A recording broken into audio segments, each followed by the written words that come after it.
Hi guys, this is Joey or Rowan, and this is going to be my Yule altar video. So there's a few updates to the altars in general, so I might just start with them.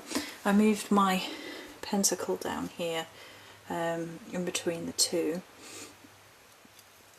with the broom's just been moved. Actually it was behind, and Morrigan has her statue in front of her altar. So that was two general changes. So let's start down here, and this is my cauldron, and in there's some hand-picked pine cones. There's this little bag that came from Fairy Child last year, and it's really pretty, but it also has, oh excuse me, that's my stomach, antibiotics. That has a really gorgeous scent. And then this is a really sort of pagan-y decoration pentacle with little bits and pieces on. Was actually from Wilkinson's last year, believe it or not.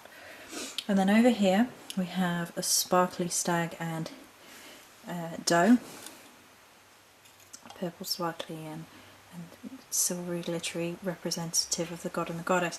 I did have the goddess over on the side of the altar, but because I have moved them, she sort of got a bit lost in this corner, so I thought she looked nice partnered up with her love there. In the front we have my Yule candle, which is currently sat in the multi-purpose holder with some snowflakes down the bottom. So obviously you've seen that on my Yule, on the video where I showed you where I made it, with the water and salt, and the tools are generally underneath the altar because it's quite small. So the altar cloth is actually an old t-shirt. I couldn't get hold of a lovely white cloth, and this worked quite well. This is something you can do if you're on a budget, using old clothes, and you know, if you're definitely not going to use them anymore, you can cut them up. But it's just a cheaper alternative. I also have these little snowflake table embellishments all over. Oops, and there goes the amethyst. They were from Asda last year. My sister actually bought them.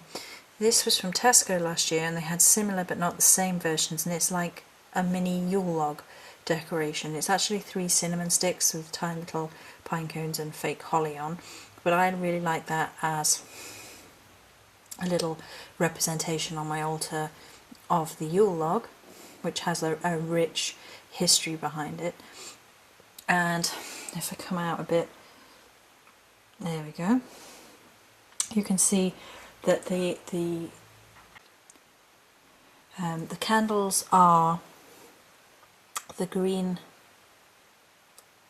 candle over here, the goddess candle in the centre, and the red candle over there, representative of the holly king and the ivy. Right, I'm just trying to think what herbs I used.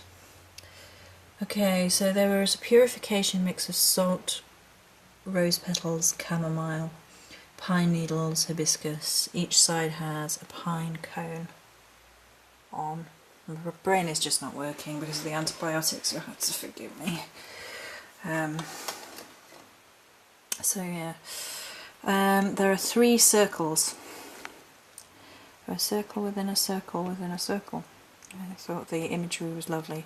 The 2 usual circles are here, which is the amethyst and the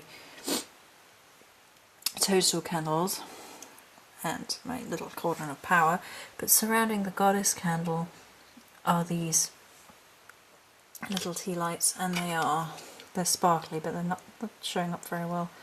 Little Christmas trees made out of wax. They were from John Lewis last year. There you go, you sort of see the glitter. I really like them, and they only come out at Yule.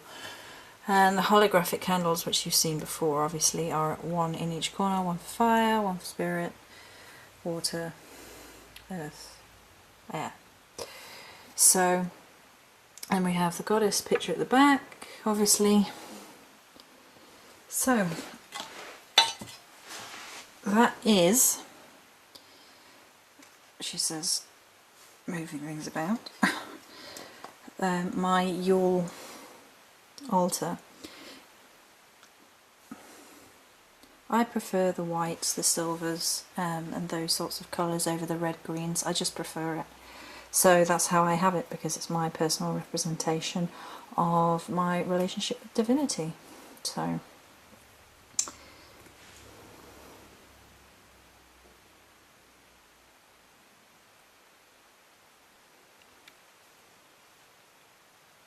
many blessings.